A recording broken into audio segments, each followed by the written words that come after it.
अब आतंकियों की बची खुची जमीन को भी मिट्टी में मिलाने का समय आ गया है।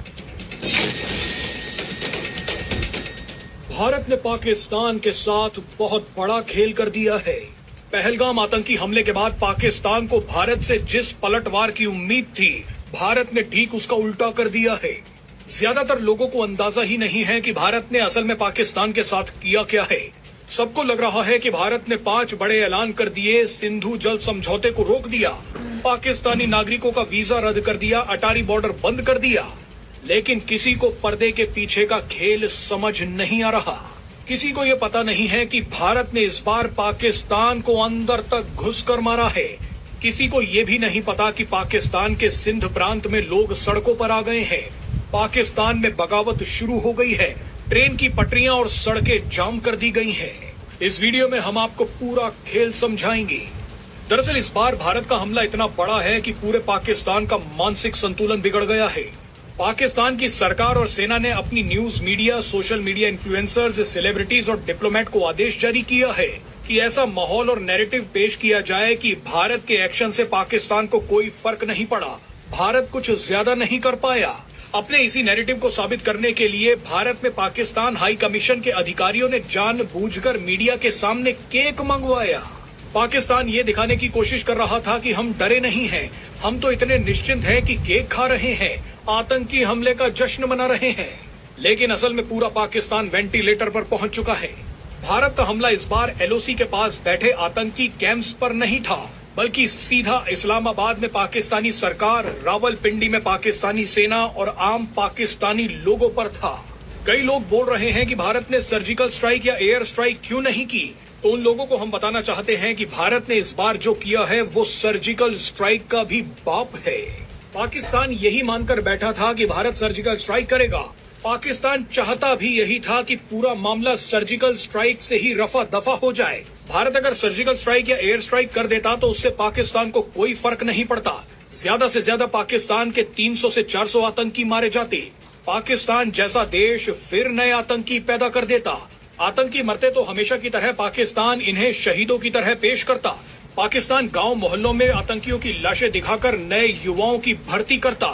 पाकिस्तान के लिए ये बहुत ही किफायती और सस्ता ऑप्शन रहा है कि वो भारत के सैनिक और सिविलियन मारे और उनके बदले अगर 500 आतंकी मर जाएं तो ये नुकसान का सौदा नहीं है। लेकिन इस बार भारत ने कूटनीति का इस्तेमाल करते हुए पाकिस्तान के एक एक व्यक्ति को चोट दी है। भारत ने भयंकर गर्मी से पहले पाकिस्तान जाने वाले पानी को रोकना शुरू कर दिया है। आप सोचिए कि गर्मी के मौसम में पाकिस्तान की 3 नदियां सूखी हो जाएं तो पाकिस्तान में कितनी बर्बादी होगी। पाकिस्तान को पीने, नहाने और धोने तक के लाले पड़ जाएंगे। पाकिस्तान की 80% खेती सिंधु, झेलम और चिनाब नदियों पर निर्भर है। अब भारत की तरफ से नदियों का पानी रोक देने से पाकिस्तान में जल संकट गहराएगा। इससे पाकिस्तान की आर्थिक स्थिति और भी ज्यादा बिगड़ेगी। इसके अलावा पाकिस्तान कई डैम्स और हाइड्रो प्रोजेक्ट से बिजली बनाता है। पानी की कमी से बिजली उत्पादन में भारी गिरावट आएगी। इससे भी पाकिस्तान की आर्थिक और औद्योगिक गतिविधियों पर बुरा असर पड़ेगा। इंडस वाटर ट्रीटी के रुकने से सबसे बुरा असर पाकिस्तान के सिंध और पंजाब प्रांत में होगा। पाकिस्तान के ये दोनों प्रांत बर्बाद हो जाएंगे। मजे की बात देखिए कि सिंध प्रांत में पहले से ही सिंधु नदी को लेकर बवाल चल रहा है। सिंध प्रांत के लोगों ने सिंधु नदी के गिरते जल स्तर को लेकर पाकिस्तान के खिलाफ बगावत छेड़ रखी है। सिंधु नदी को लेकर सिंध के लोग सड़कों पर बैठे हैं, ट्रेन की पटरियां जाम कर रखी है और अब इसी बीच भारत ने सिंधु नदी का पानी ही रोक दिया है।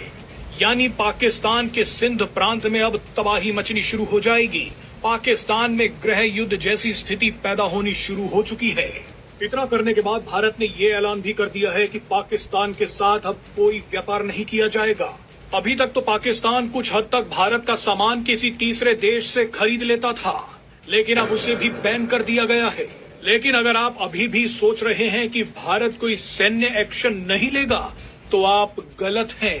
पीएम मोदी ने कह दिया है कि आतंकियों को मिट्टी में मिलाया जाएगा। पाकिस्तान को आर्थिक रूप से तोड़ने के बाद पाकिस्तान पर मिसाइलें भी दागी जाएंगी।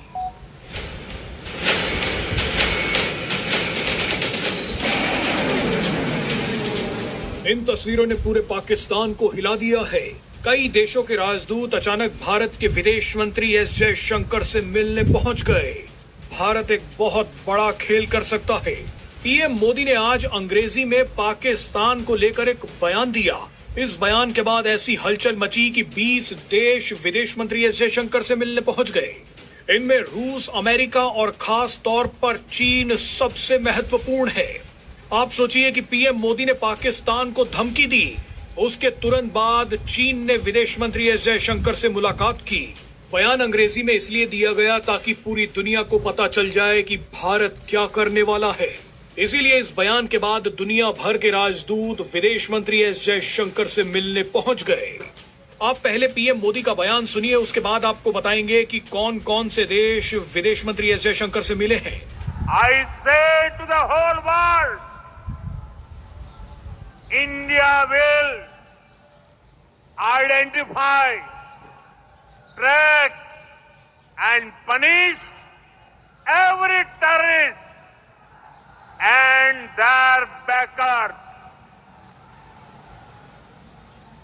We will pursue them to the ends of the earth. PM Modi ने कहा कि धरती के कोने तक आतंकियों का पीछा किया जाएगा, उन्हें मिट्टी में मिलाया जाएगा। इस बयान ने पाकिस्तान का खून सुखा दिया है। पीएम मोदी ने यह बयान ऐसे समय पर दिया है जब कुछ घंटों पहले भारत ने पाकिस्तान के नजदीक अरब सागर में एक बड़ा मिसाइल परीक्षण कर दिया।